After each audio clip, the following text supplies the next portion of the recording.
جادوگر نے کہا۔ شپ شپ، تم کہتے ہو اس کی ناک ذرا سی چھوٹی ہوئی ہے؟ ارے بیوقوف، یہ تو بالکل ہی غائب ہو گئی ہے۔ ڈنگ ڈم رو رہا ہے، اس کے آنسوؤں سے خوشی پور میں سیلاب آ گیا ہے اور ہم گھٹنوں تک پانی میں ڈوب گئے ہیں۔ اس کی ناک فوراً ٹھیک کرو ورنہ ہم تمہیں پھانسی پر چڑھا دیں گے۔ بہت بہتر عالیجا، جادوگر نے خوف زدہ ہو کر کہا اور جلدی جلدی سے منتر پڑھنے لگا، جس کا مطلب یہ تھا کہ اے ناک بڑا ہو جا۔ اس نے منتر پڑھ کر ڈنگڈم کی ناک پر زور سے پھونک ماری تو ناک پہلے جیسی ہو گئی۔ بادشاہ مایوس ہو کر واپس آ گیا۔ گولی ناکام ہو گئی تھی۔ اب ڈنگڈم پہلے سے بھی زیادہ اداس رہنے لگا کیونکہ اس کے دکھ کا کوئی علاج نہ تھا۔ چند دن بعد شپ شپ ایک دوسری وزنی گولی بنائی اور بادشاہ کے حضور حاضر ہوا۔ یہ کیا لائے ہو شپ شپ؟ بادشاہ نے گولی دیکھ کر پوچھا۔ حضور، میں ڈنگڈم کے لیے ایک اور گولی لایا ہوں۔ مجھے یقین ہے کہ اسے کھا کر اس کا قد ضرور چھوٹا ہو جائے گا۔ جادوگر نے کہا، اگر یہ بات ہے تو پھر ہم آج ہی خوشی پور چلیں گے۔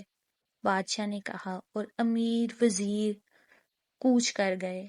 خوشی پور پہنچ کر شپ شپ نے بادشاہ کے سامنے ڈنگڈم کو وہ گولی کھلائی تو ہر شخص حیرت زدہ رہ گیا کیونکہ ڈنگڈم کا قد ایک دم گھٹنے لگا اور آدھے گھنٹے کے اندر اندر اس کا قد عام انسانوں جیسا ہو گیا، مگر گھٹنے کی رفتار جاری رہی اور اس کا قد اور چھوٹا ہوتا گیا، یہاں تک کہ وہ ایک چھوٹا سا بچہ دکھائی دینے لگا۔ کہاں اس کا قد ایک تناور درخت جتنا تھا اور کہاں اب وہ 2 سال کا بچہ نظر آ رہا تھا۔ اس پر بھی اس کا قد ابھی بھی گھٹ رہا تھا۔ بادشاہ نے کہا، یہ کیا تماشا ہے؟ شپ شپ، یہ کیا ظلم ہو رہا ہے؟ اس سے پہلے کہ ڈنگڈم بالکل ہی ختم ہو جائے کوئی علاج کرو ورنہ میں تمہیں قتل کر دوں گا۔ جادوگر کانپتا ہوا ڈنگڈم کی طرف لپکا اور اس کے جسم پر ایک سفوف چھڑکنے لگا، ساتھ کے ساتھ منتر بھی پڑھتا جا رہا تھا جس کا مطلب تھا، اے ڈنگڈم رک، اے ڈنگڈم رک اور اصلی حالت پر آ جا۔ تھوڑی دیر میں ڈنگڈم کا قد پھر بڑا ہونے لگا اور چند ہی لمحوں میں وہ اپنی اصلی حالت پر آ گیا۔ یہ کیا مذاق ہے شپ شپ، کبھی تم اس کا قد چھوٹا کر دیتے ہو اور کبھی بڑا۔ میں تمہیں اس مذاق کی سخت سزا دوں گا۔ عالیجا، میرا کوئی قصور نہیں، دعا کے اجزاء میں زیادتی یا کمی ہو جاتی ہے۔ شپ شپ نے کہا، واہ، تمہاری دعا میں کمی بیشی ہوتی ہے اور ڈنگڈم کی جان پر بن جاتی ہے۔ تم سخت نالائق آدمی ہو، تمہارا یہ علم بالکل فضول ہے۔ بادشاہ نے کہا، نہیں حضور، میرا علم صحیح ہے، میں ایک دفعہ پھر کوشش کروں گا اور مجھے امید ہے کہ اب ڈنگڈم کی خواہش پوری ہو جائے گی۔ جادوگر کی بات سن کر ڈنگڈم زور زور سے رونے لگا اور بولا، نہیں نہیں، میں اب کوئی گولی نہیں کھاؤں گا، میرا جوڑ جوڑ درد کر رہا ہے، مجھ سے اب کھڑا بھی نہیں ہوا جاتا، میں اب بالکل گولی نہیں کھاؤں گا۔ شپ شپ، کوئی اور تجویز سوچو، گولیوں سے کام نہیں چلے گا، اور ڈنگڈم تم آرام کرو اور رونا بند کر دو ورنہ خوشی پور میں پھر سے سیلاب آ جائے گا۔ بادشاہ نے کہا۔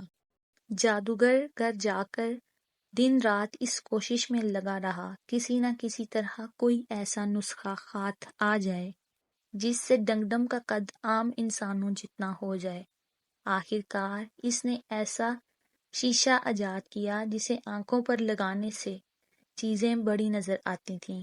شپ شپ بہت خوش ہوا اور وہ بادشاہ کو ساتھ لے کر ڈنگڈم کے پاس جا پہنچا۔ لے بھئی ڈنگڈم، اب تیری خواہش پوری ہو جائے گی، تو ذرا اس اینک کو آنکھوں پر لگا کر دے، تجھے عجیب کرشمہ نظر آئے گا۔ جادوگر بولا۔ ڈنگڈم نے اینک کو آنکھوں پر لگایا تو خوشی سے دیوانہ ہو کر ناچنے لگا۔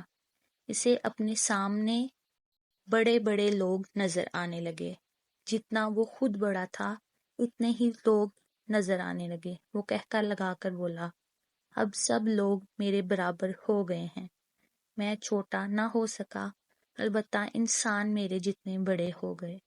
خدا تمہارا بھلا کرے شپ شپ، اب میں خوشی پور کے لوگوں کے ساتھ مل کر رہ سکوں گا۔ ڈنگڈم خوشی پور میں ہنسی خوشی رہنے لگا۔ پھر کبھی اس کی آنکھ سے ایک آنسو نہ ٹپکا اور خوشی پور کی گلیاں ہمیشہ کے لیے سیلاب سے محفوظ ہو گئیں۔